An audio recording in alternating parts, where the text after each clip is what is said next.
I'm Dennis Cooley. I am the director of the Northern Plains Ethics Institute. Our mission is to inspire democratic participation in social and ethical issues affecting the Northern Plains and beyond. And I am very pleased about today's talk because this is exactly what it should be. This commission exists because of democratic participation of people in the state who helped create this. And I'm going to turn this over to Tim Flackel. Tim is our the chair of the board for the NPEI's advisory board. Tim Flackel serves also as provost for Tri-College University, the partnership between NDSU, MSUM, Concordia College, North Dakota State College of Science, and M-State.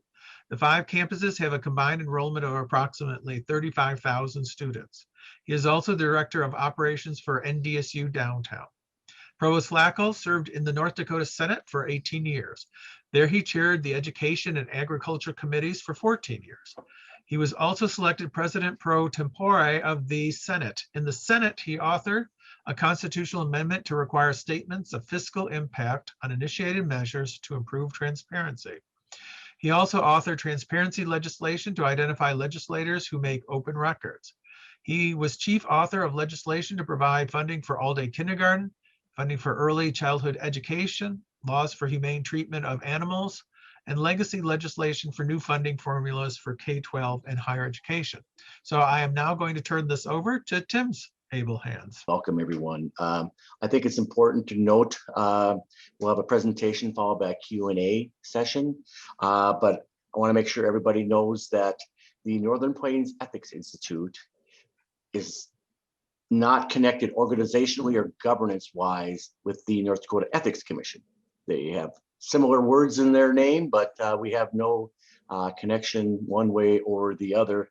But we certainly thought this is a great topic for those across the state and really the region as you look at. And I want to thank again everyone for attending today. The Institute has about 10 members of the advisory board, but most importantly, we're ably led by Dr. Dennis Cooley, who's the director of the Northern Plains Ethics Institute and professor of ethics at NDSU, as well as the able assistant and expertise of Tyler Walsh. So thanks, Tyler, as always, for getting things and getting them recorded and everything.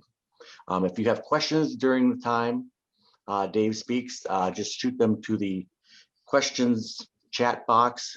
We'll handle them depending upon if I read them or if I call on you individually to ask your question, or there sometimes might be a follow-up question involved. With that, I'm going to introduce our presenter for today. Dave was hired in January of 2020 to serve as the executive director of the newly created Ethics Commission in North Dakota. He retired from North Dakota National Guard in the fall of 2019 after 33 years of military service. Prior to joining the North Dakota National Guard in 1995, he served in the U.S. Army for 8 years as judge advocate. During his 25-year service with the North Dakota National Guard, he has served a myriad of key positions, including United States Property and Fiscal Officer, commander of the 164th Regiment Regional Training Institute, director of personnel, staff advocate, judge advocate, pardon me, of the Joint Force and Headquarters, and Provost Marshal. From 2009 and 10, he was assigned to the command judge advocate for Kosovo Forces 12, along with nearly 650 North Dakota National Guard members supporting the United Nations peacekeeping efforts in the region. He's a graduate of the University of North Dakota School of Law and the U.S. Army War College with a master's in strategic studies. Welcome, Dave. Thank you, Tim. Thank you, Dennis. Really appreciate the opportunity to talk to everybody about the Ethics Commission. Seeing some of the names that are here today, some of this stuff will be old news, but for those of you that aren't familiar with the Ethics Commission, how it was created, I'll kind of walk through that. So you probably got to go back quite a few years in that there was many efforts within the legislature by citizens to create an Ethics Commission. Those efforts didn't come up with anything. And I think it's fair to say that at that point, certain citizens got frustrated and said, all right, let's do an initiated measure. And so in the fall of 2018, Measure 1 was put forward to create the Ethics Commission. And There's a lot of pros and cons, a lot of contentious debate, but in the end, the citizens approved Measure 1, which created the North Dakota Ethics Commission. And that's Article 14 of the North Dakota Constitution. So, and by the way, if anybody wants more details, we've got a website. It's Ethics Commission at nd.gov. And the Constitution is there, our rules are there, and some of the background information as well. So it's probably a good opportunity to, if you want more detail, to look at that. So with the passage of Measure 1, that went into effect on January 5th of 2019. And the first steps, of course, were to appoint commissioners. And according to the Constitution, the job of the appointment was the governor and the Senate majority and minority leaders. So 3 people involved. At that point, they solicited applications from across the state. I think there was something like 67 applicants for the 5 commission spots. And in August of 2019, the current 5 commissioners were appointed. We've got our chair, Ron Goodman. He's a retired district judge from Oaks, North Dakota. We've got Dr. Cindy Lindquist. She's the president of Kandeska-Sakana Community College up near Devil's Lake. Ward Kozer, who is the former mayor of Williston. Paul Richard is a retired attorney and Sanford CEO out of Fargo.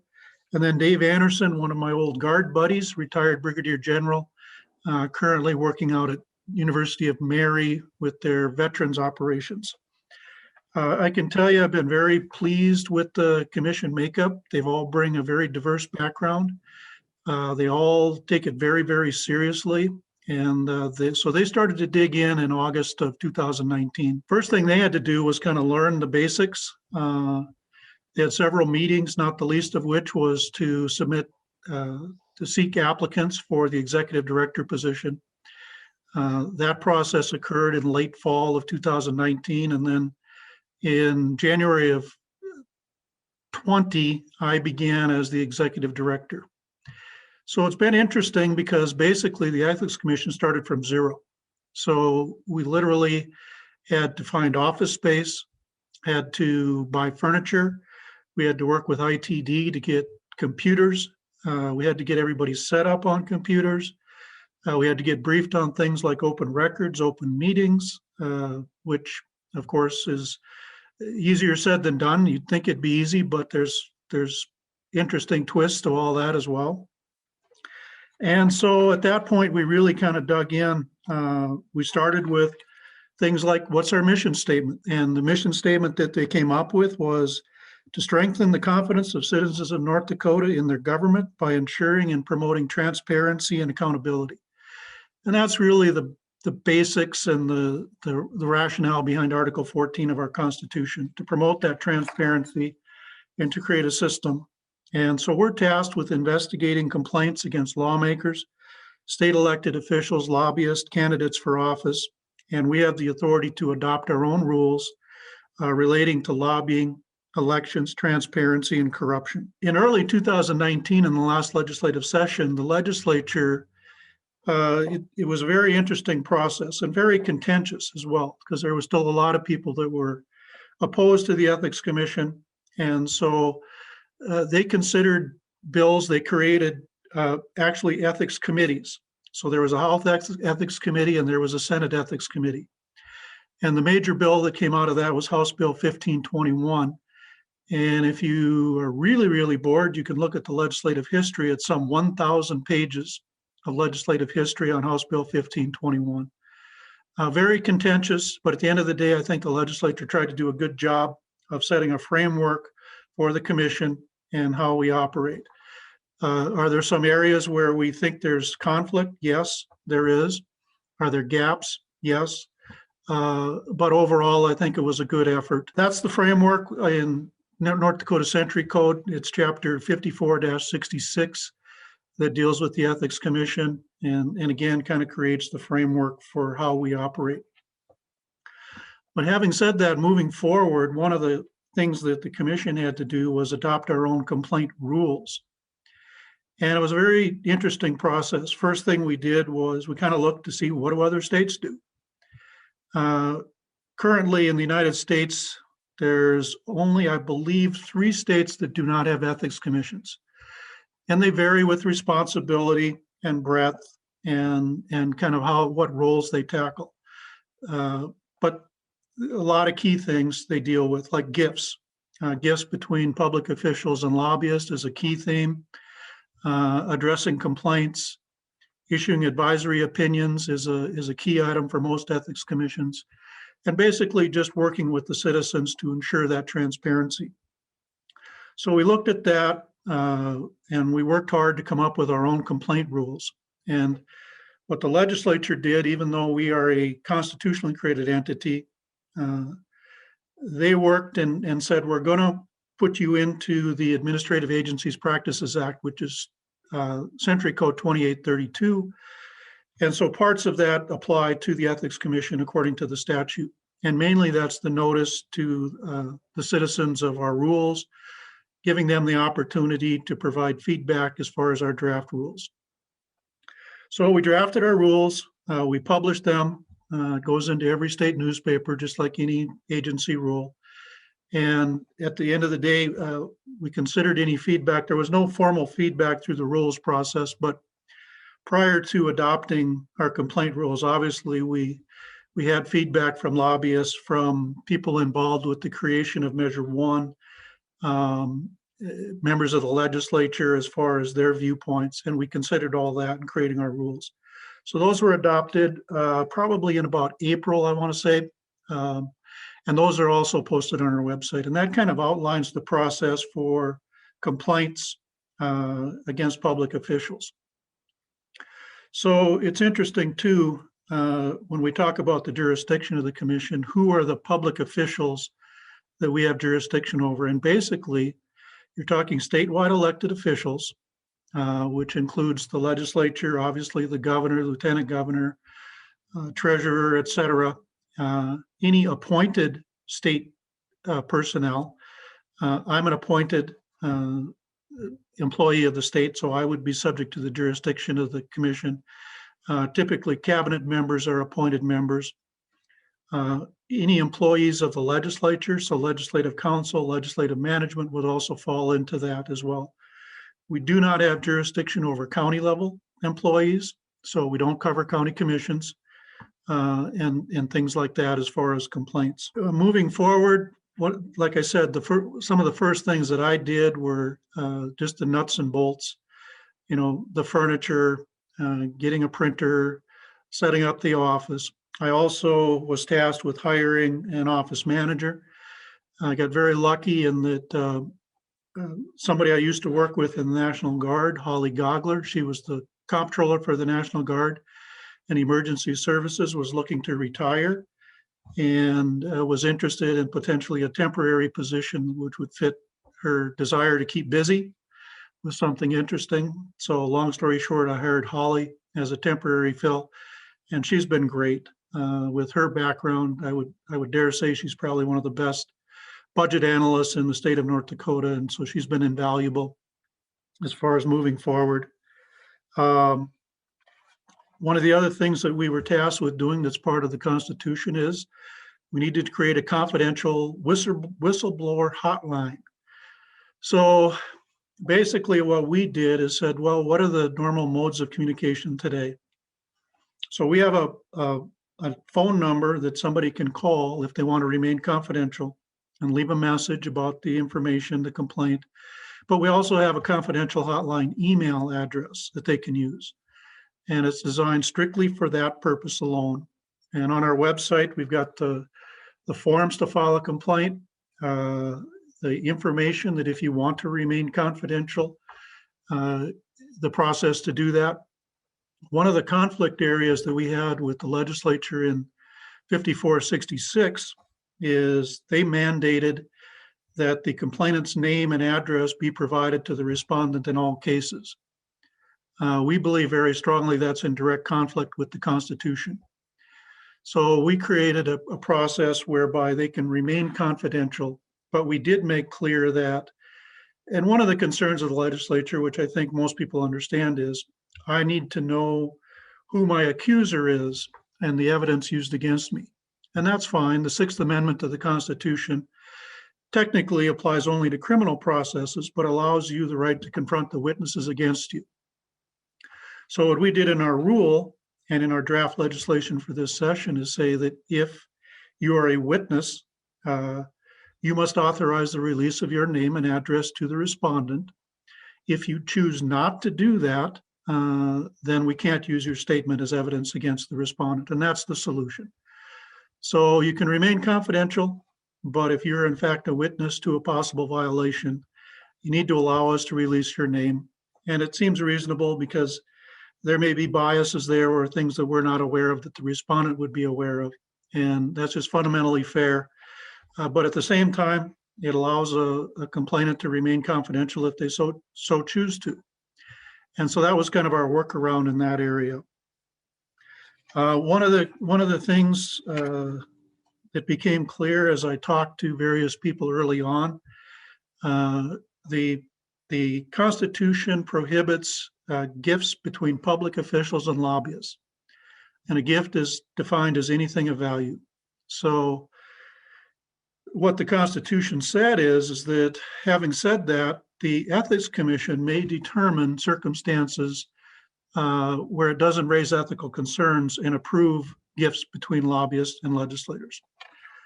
And the feedback I got was that everybody really wanted something in black and white prior to legislative session. And the general feedback I got and the commission got was, we're less concerned about what you do, we just need to know the parameters so that we can follow the rules. Technically, the prohibitions on gifts didn't go into effect until January 5th of this year, 2021. But last legislative session, the feedback I got was everybody just said, you know, we're just not going to go there. We're not going to have receptions. We're not going to buy dinners like we normally do, just out of an abundance of caution. So the commission dug in, looked very closely at what they believed would be appropriate, recognizing, of course, that communication between lobbyists and legislators and public officials is good. That's a good part of the system. Particularly in a state like North Dakota, you've got citizen legislators. They've got very limited time. And in order to effectively communicate, sometimes you've got to create those other opportunities. So we looked at what do other states do, and it's all over the map. And at the end of the day, we got a lot of feedback from the various entities about what was important and why. And so what the commission said is, look, if you're in the act of lobbying, and that's important, it has to be in the process of lobbying. There has to be an educational component to an event, which is easy because honestly, if you're lobbying, which is, you know, pro or against a particular topic, bill, or attempting to influence state government action, you're going to be educating the legislators and public officials. That's part of what you want to do. So that's kind of an easy check mark. And we also said that you can't be just a registered lobbyist and the public official. You have to invite other members. So for example, let's say, I'll pick on the Corn Growers Association. They want to hold an event. They have an educational component. They're going to hold it wherever, we don't care. And they will invite members of the corn growers to attend. They have to provide notice to the commission. And we don't pre-approve events, but we need notice. And it basically just is who, what, when, where, and why. It's pretty easy. We make it very simple. It can be just emailed to the commission. And if they do that, then they can provide food and beverage at that event. So prior to session, it was fairly quiet. We got those approved probably in August, September timeframe. And of course, like everything, everybody waited till session started, and then the phone started ringing off the hook. Everybody wanted to make sure that they were tracking with how the rules would apply. So I do a lot of work with entities on making sure they understand the rules, helping them if they have questions on how to complete the form. And while we don't pre-approve, if I get a form and I see something that's problematic, I'm going to reach out to them. And so we probably had 8 or 9 events noticed already. Several of them have already been held. And we want to make it easy. We're not trying to discourage that level of communication. We want to encourage it. What the commission did not allow is what we used to see in the past is more the one-on-one lobbyist meeting legislator or legislators, buying them dinner and advocating for and against a position when it's just the lobbyist and the legislators. That's not allowed. And there's no coffee buying or anything. There's anything of value. So even the just, hey, Senator X, can I go buy a cup of coffee and talk about Bill Y? That's not authorized. That doesn't mean you can't sit down and have coffee. You just can't pay for it. We're not saying that communication's inappropriate. It absolutely is appropriate. We're just simply saying that you can't buy the coffee, dinner, donuts, unless it's got the educational component and the other people involved and you provide the notice. Seems to be working okay. I think I get the sense that people are a little anxious. They're a little afraid that, maybe they're not doing it right and the commission's going to come or somebody's going to complain. And I try to assure people, one of the things with the commission and the makeup and with my background, we're committed to not being a gotcha entity, for lack of a better word. In other words, look, pretty much all legislators, public officials are just trying to do the right thing. If they make a mistake, we're going to identify it, we're going to correct it, and then we want to educate the other public officials so the same mistake isn't made. We're not looking to, have somebody walk the plank in public. A lot of what we do is confidential. For example, if a complaint is filed, one of the things I really like what the legislature did is we work to informally resolve a complaint. And if we do, it's confidential. And I think that's a good thing. And that doesn't mean that as executive director, I don't educate other public officials so they don't make the same mistake, but I just don't need to identify the parties involved. It could just simply be, hey, this occurred. It may be a common error. Check your records or, beware and don't make the same mistake. And I think that's the right approach that the Ethics Commission is trying to take. Fast forward, we did submit legislation this session.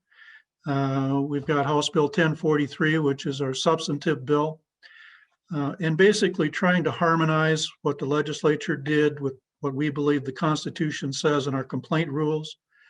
Some things I think have been met favorably. Some others not so much. One of the issues has been kind of interesting. The current law authorizes a non-resident to file a complaint and be treated the same as a resident. And I thought that was a little bit unusual. And I think I just think in the last session, the legislature didn't think of it.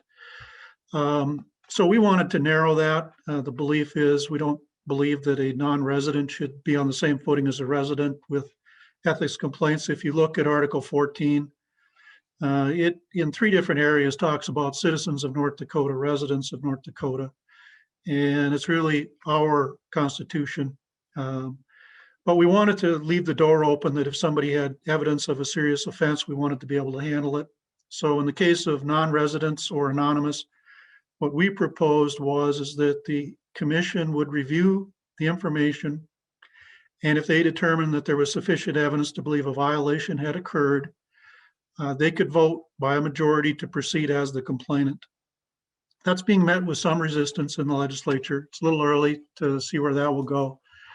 But I think after the issue of resident versus non-resident was raised, some legislators said, well, we don't think they should be allowed to file complaints at all or be considered, and there's some concerns on anonymous as well.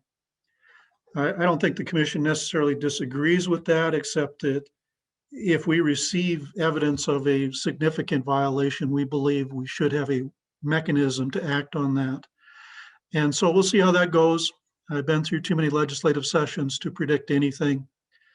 2 weeks ago, I told the commission that session's going great, but it can turn quickly, and our bill turned quickly and our budget turned quickly, and it's the same old session. And Tim Flacco can talk about that at length as well, but that's just part of the process. I forgot how much fun it was. It's been a few sessions since I've worked in depth during the legislative session, and it's coming screaming back to me very quickly.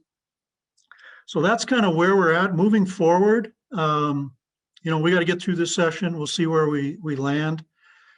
One of the issues is what is the ultimate authority of the commission versus the legislature? You've got a constitutionally created entity. When we created the gift rule, we expanded the definition of lobbyist strictly for the purposes of gifts to include if you're attempting to influence state government action. And so we requested an AG opinion on that issue. And we got the opinion first part of December, and that's also on our website. You can look at it.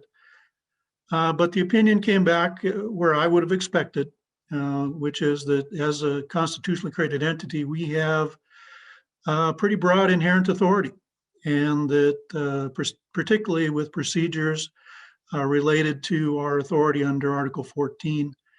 And so the AG's opinion validated what we believed, which is we absolutely have the authority to modify the definition of a lobbyist for gifts, which is in our purview. And the reason we had to do that is because lobbyist under the Lobbyist Act really relates to just dealing with the legislature and bills, but individuals like the PSC fall under our jurisdiction. Well, that's not legislation, but they are a decision-making body.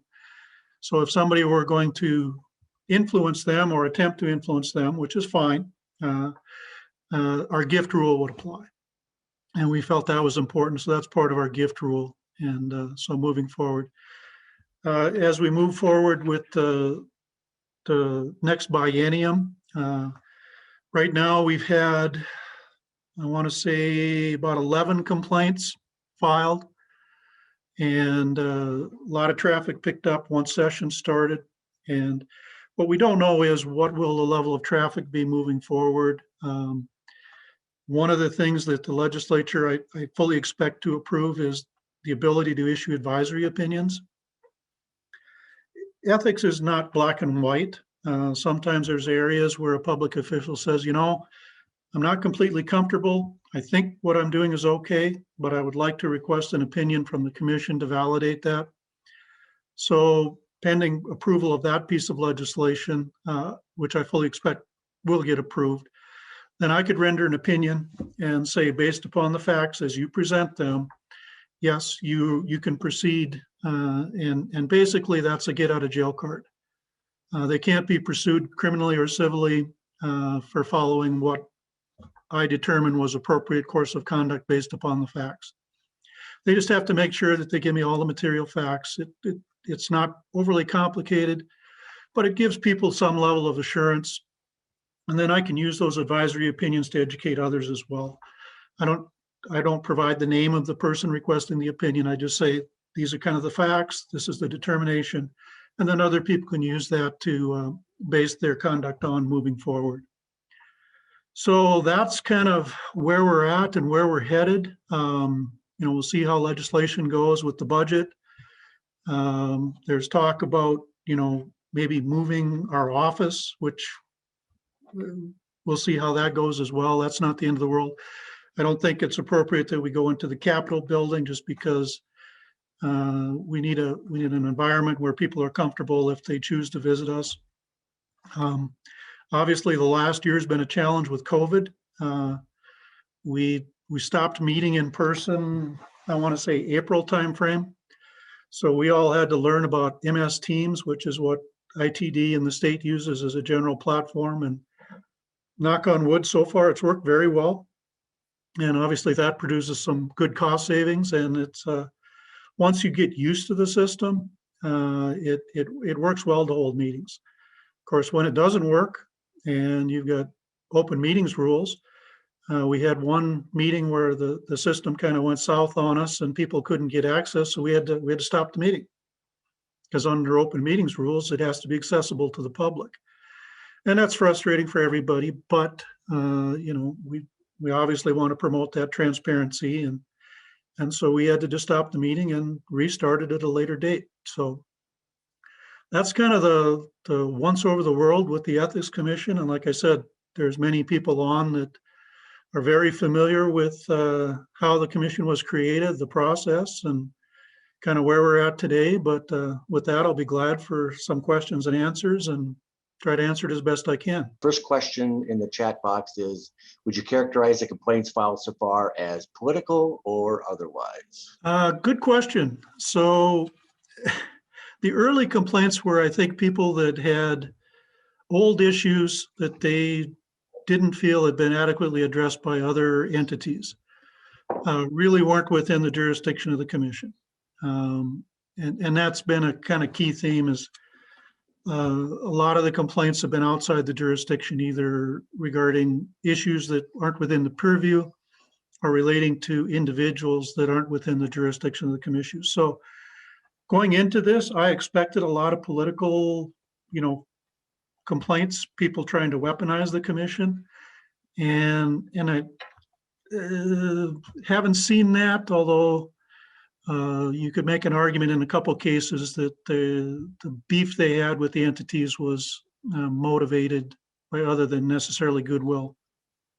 And kind of a follow-up to that, is there a statute of limitations? So you can, I'm guessing you started on when you officially became an entity, but say 10 years from now, what's the look back in terms of you have a sitting senator or representative and you find out about something that happened, say 6 years ago? What's the statute of limitations on these? Yeah, the legislature didn't address that in 5466, so we did do that in our rule. And what we said is that we wouldn't consider complaints prior to the effective date of the commission, which would be January 5th of 19, or 3 years. So there's a 3-year look back. And I kind of advised the commission on that and kind of came up, looked at various statute of limitations. 3 years would cover 2 legislative sessions. And that seemed reasonable. But you start getting past that, and I think everybody agrees that it's really not appropriate to go back further than that. Our next question is, do you have any idea how the decision to eliminate the confidentiality of the complaint process has affected the complaints? I had one group come talk to me that was very concerned about the lack of confidentiality in the process. Was able to get them referred to handle the situation to a different entity. But most of the complainants, to be honest, to date, are very happy to have their name on the complaint.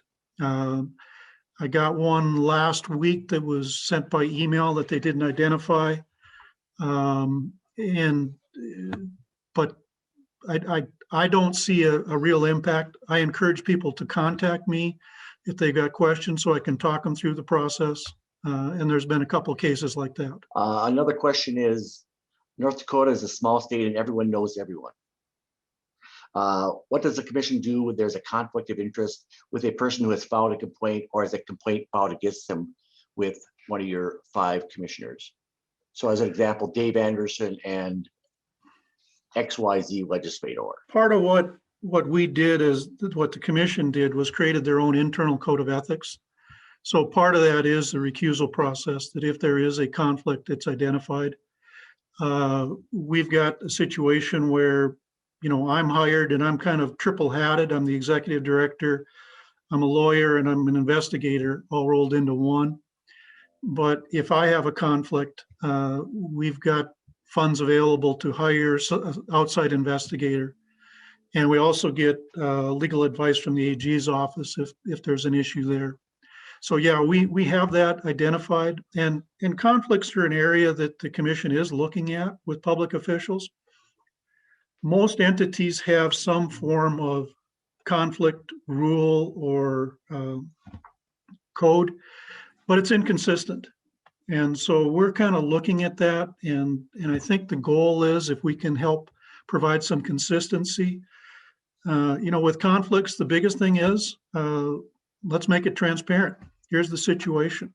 And then the appropriate entities or individuals look at it and determine, do you need to recuse yourself, or is it okay to move forward, particularly if the facts are known to the public? So do your commissioners have to fill out a conflict of interest statement in writing, similar to what like a legislator would? Yes, that's part of our code of ethics. That if there is a conflict, what's the process?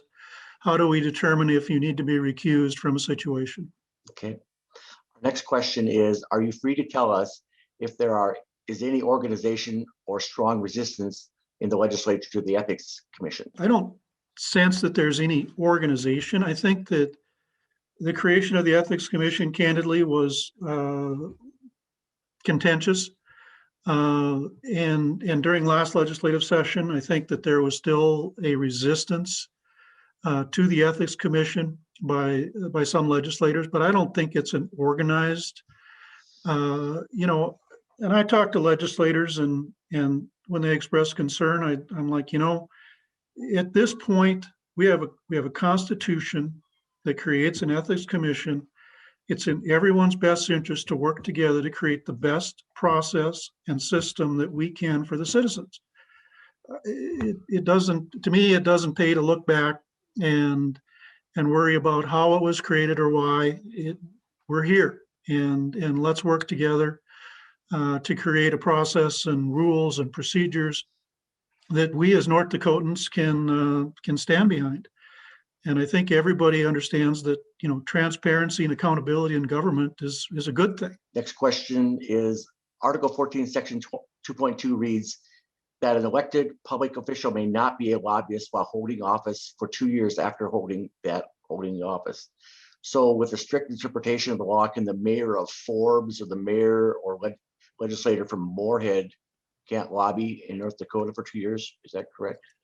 No, that wouldn't be correct, because by definition, the mayor would not be a public official. The public official, again, is defined in the Constitution, and it's statewide elected officials, statewide legislators, and appointed members of the state employees.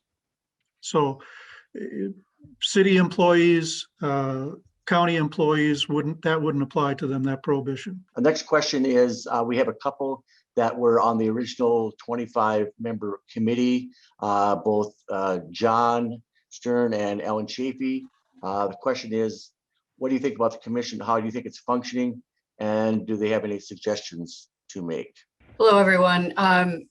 This is Ellen Chafee. The Ethics Commission has been doing a fine job. It's good to hear this presentation. It took a lot longer to get underway than we thought originally, but that it takes what it takes, and we're very pleased with the progress. And sorry that we left a residual in the legislative session for you, Dave, but we know how you feel. And I don't have anything to add to that.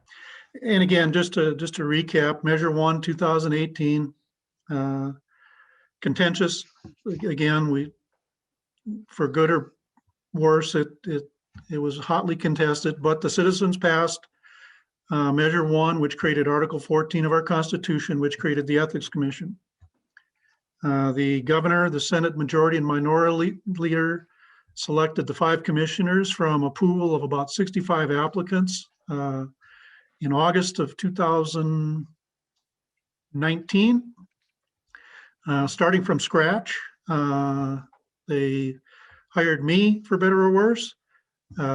Started in January of 2020, and over the last year, the commission has, got office space, got furniture, got ITD to do internet setup, computers for all the commissioners and staff, getting briefings on the various things that they need to know. And then we dug in and created an internal code of ethics. We created a mission statement. We drafted and got approved our complaint rules, and we drafted and got approved the gift rules. And right now we're in the middle of legislative session, working through our budget and our substantive bill, which is House Bill 1043. And just to recap, what we're trying to do with House Bill 1043 is just simply meld that with 5466 in the Constitution and try to harmonize those things. And as Paul Richard likes to say, our commissioner, eliminate those friction points. And so we're kind of in the middle of that process and moving forward. We're just kind of still learning as we go, but the commission continues to dig in hard and work together to create a process that I think the citizens can be proud of. So that's kind of the real short highlight. Thank you.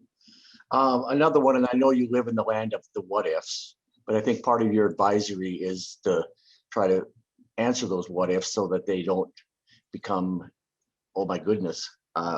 Question is, donation from a joint checking account with a spouse who is from another country, and I can relate to this one. So how does that work? Or doesn't it? Well, that's an area where you're talking political campaign donations. Correct. And honestly, the commission hasn't dug into that, and I am not aware of anything in the Constitution that alters the current rules as far as campaign donations, as far as what you can and cannot do. So, but if somebody's got a specific question on that, what I encourage people to pick up the phone and call, and then I can talk in greater detail. One issue that has come up when I deal with lobbyists is registered lobbyists are not authorized to handle campaign contributions in any way, according to the Constitution. We've got entities that are very small, and so the executive director may be the registered lobbyist of a small entity. So we've had to answer some questions there on how do I avoid being involved in a campaign contribution when I may be a shop of one. And so we've been working through that. Okay. Another question kind of touches on a topic, but we'll allow you to reiterate. Are open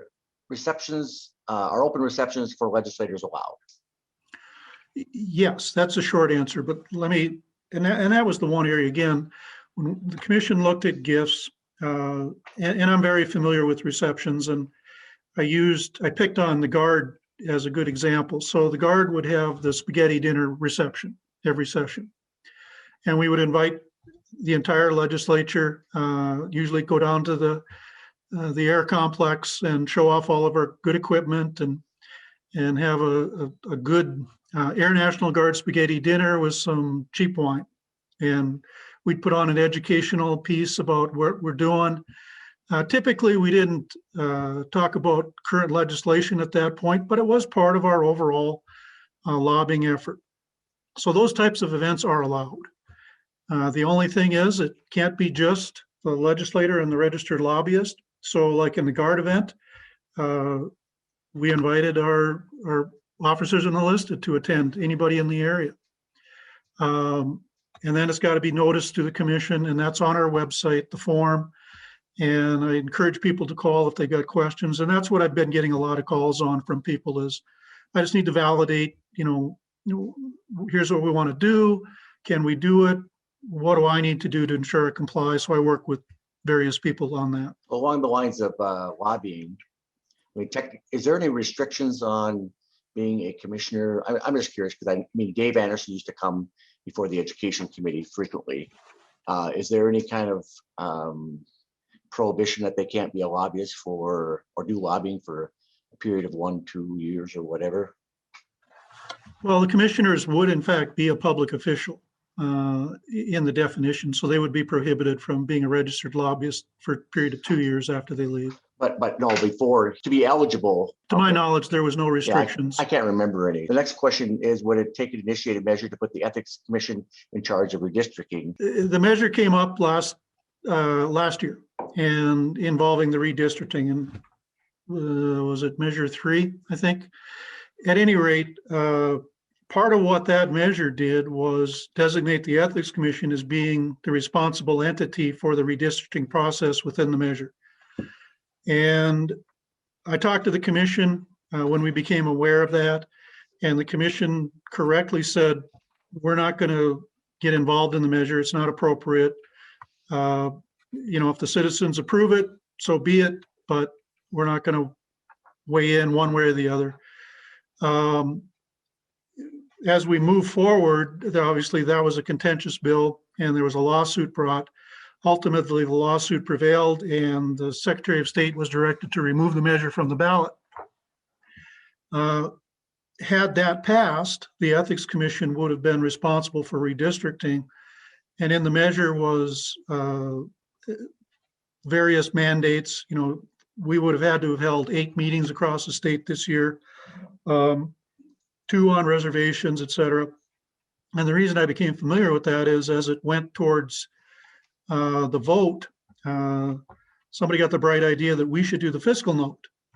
And so that required me to do some research. So I talked to National Conference of State Legislators. They do a lot of work in these types of areas, and tried to get an estimate on what the cost would be. But prior to that process getting finalized, the lawsuit was finalized and the measure was taken off the ballot. What's your current budget now for the current biennium? Well, last session, the current biennium, it was $517,000.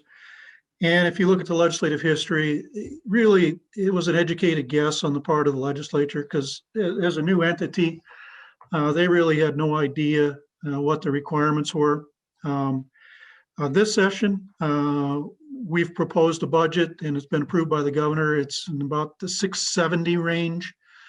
And, right now that's in the House Appropriations, where they're not looking very favorably at it. But that's fairly consistent with last session as well. I'm fairly conservative when it comes to budgeting, and Holly's even more conservative than I am. And we think we worked with the commission to draft a budget that's reasonable. But the House has some concerns at this time, and we'll hopefully address them. And if not, we'll continue to work on the Senate side. One question I have is, when does something no longer become confidential?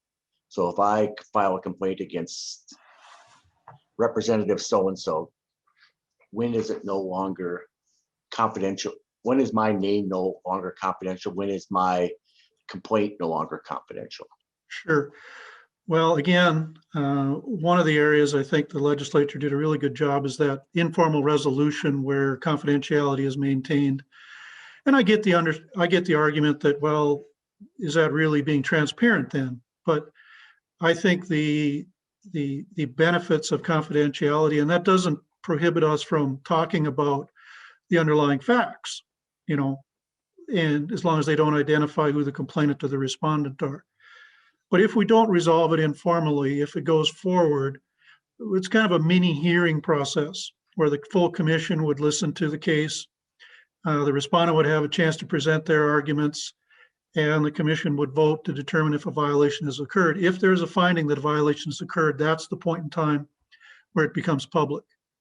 So we would have the hearing in executive session, come out, and then make an announcement that a specific finding of a violation for public official X has occurred. One thing I'm surprised about, I thought would happen before this election would be, is there would be people that would file a complaint against a candidate, and then whoever filed that complaint would go to the media and say, I filed a complaint. And then that just opens up a whole Pandora's box of, because you haven't violated any of the rules.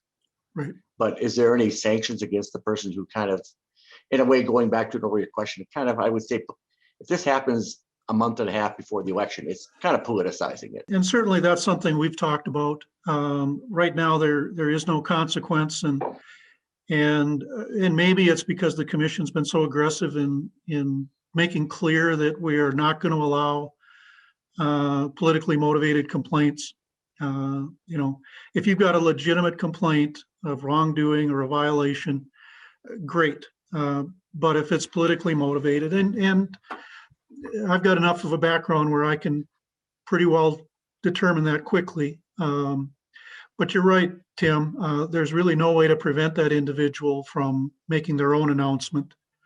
But at that point in time, then I think the commission would have an obligation to make some sort of statement regarding the matter. The next question is a quick one, or a easy question to ask. What are the House's concerns about the bill as they have it before them, the House Appropriations Committee? They don't like my salary. They wonder what I'm doing. That's just honestly what they're saying, which okay. Nobody needs to feel sorry for Dave, but that's one issue. And then they just, I think just overall, they think that the budget is too much. I can tell you that I've surveyed, surrounding ethics commissions in different areas. Montana, for example, they're at $500,000 a year. New Mexico is a very similar state in that they created a new ethics commission recently, so they're newly created. They're at about 750 per year for a newly created entity. So, you know, and those are issues, and I can appreciate them being concerned fiscally. I think we all should look at budgets carefully. And so we'll continue to have that discussion.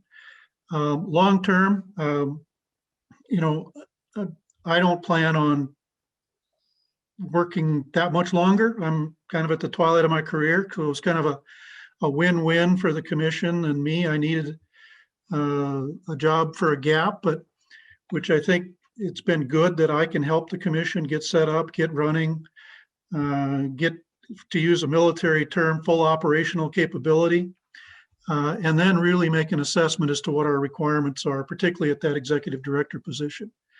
Right now, I can't say conclusively what our long-term requirements would be for this position. But my hope would be that it wouldn't be a full-time position that, you know, but we got to get somebody with a background. I think the legal background is very important. And unless you want to hire outside investigators to have that capability to conduct investigations is important as well. Thank you. Our next question, and actually, I mean, now qualified that, I mean, we all understand you've really haven't been in existence for very long. So the list isn't, you know, necessarily extensive, or, and I'm asking this in a kindly fashion, not a gotcha fashion, but so what are some of the positive highlights that have came out so far from the Ethics Commission? I'm sure it was asked much nicer here than it was probably in front of a House appropriation. So saying that with a gleam in my eye.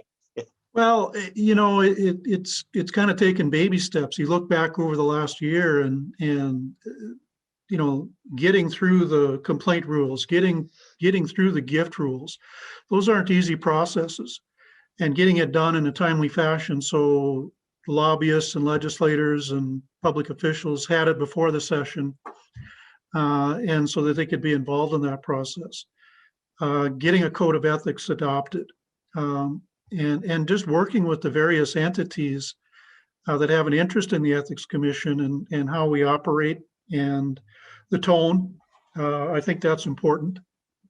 You know, I think that when I've done a lot of briefings to lobbyist groups and others, and I think everybody appreciates the idea that, look, you shouldn't be afraid to call the commission and talk to us if you think you're in a gray area or there's a problem.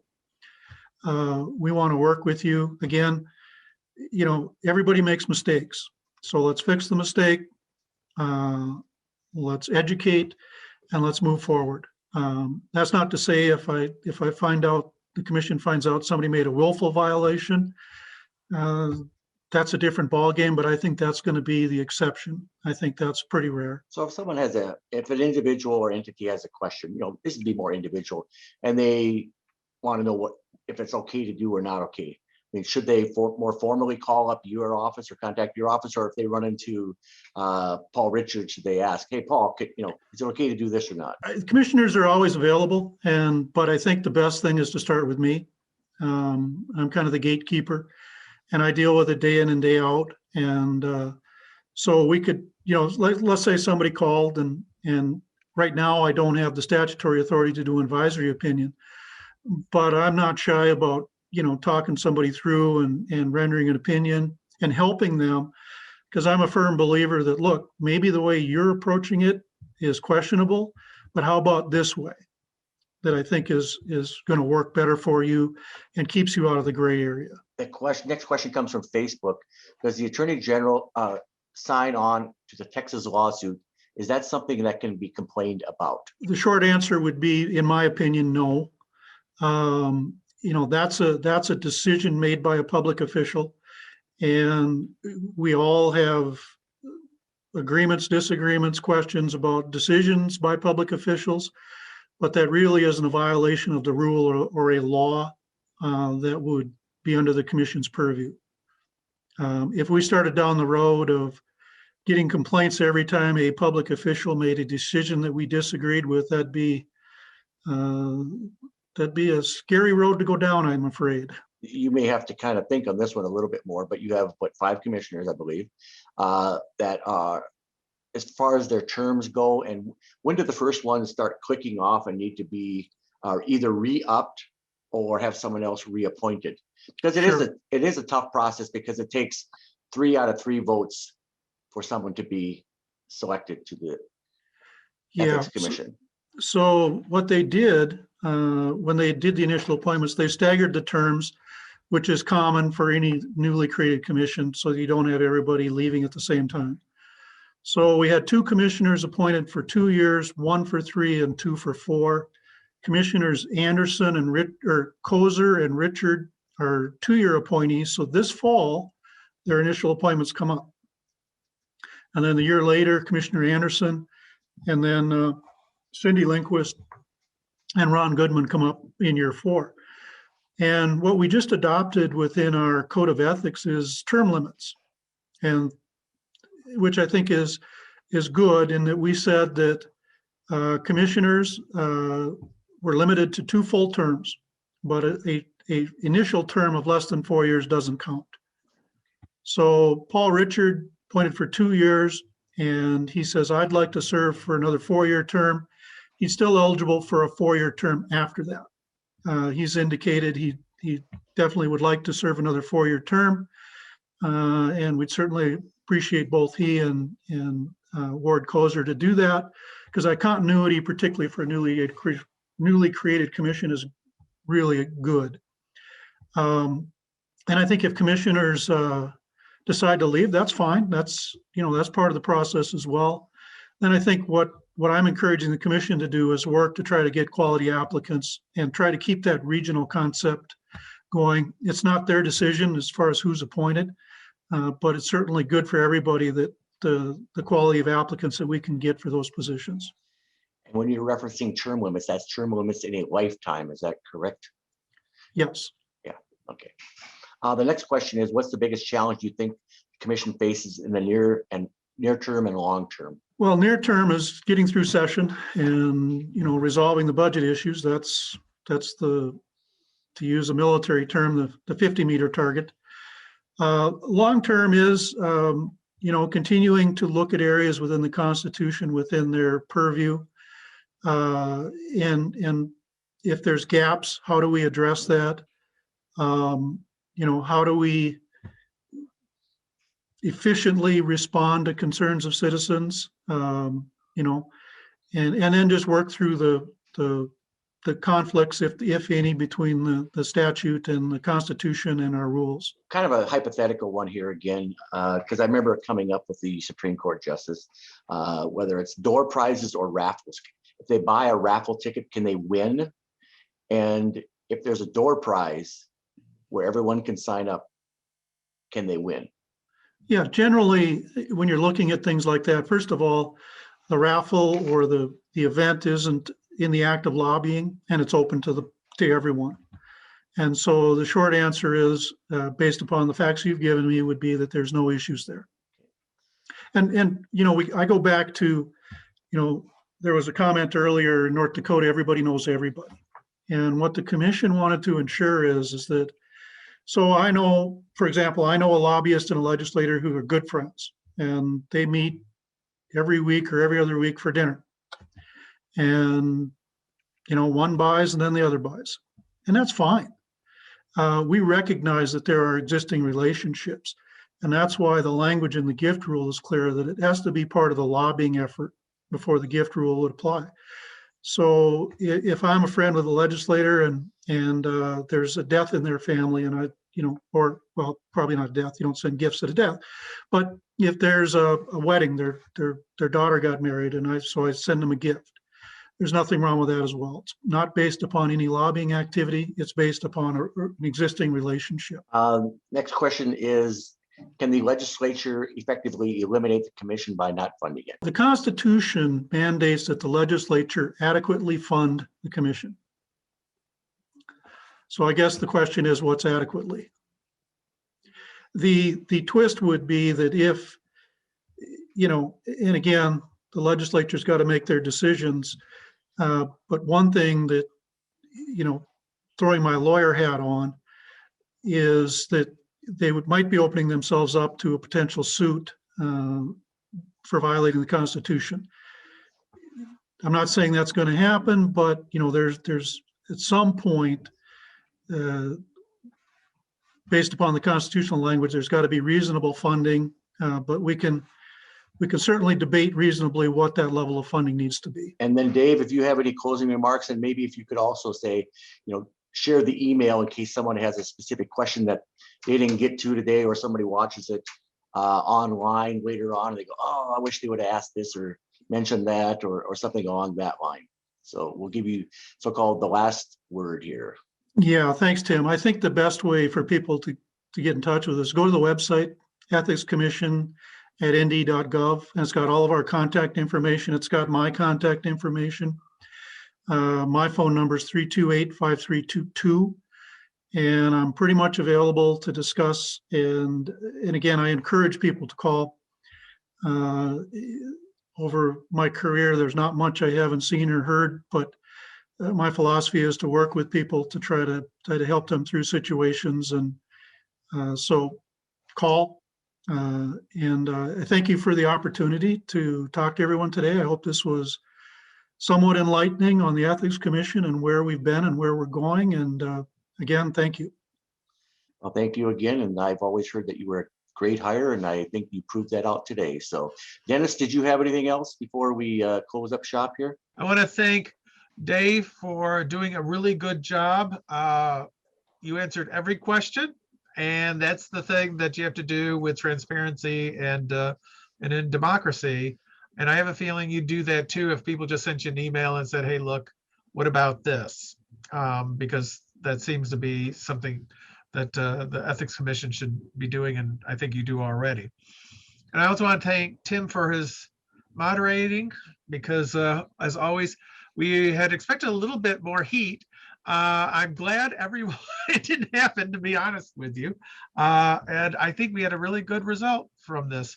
So I just wanted to mention, by the way, on the 22nd, which is Monday of next week, you should look at our Facebook site. We're going to have a talk by Professor Kim Tallbear on racism, indigenous folks, decolonization, and science. So you're welcome to that. It's at 12 p.m. And I want to thank y'all and have a great day.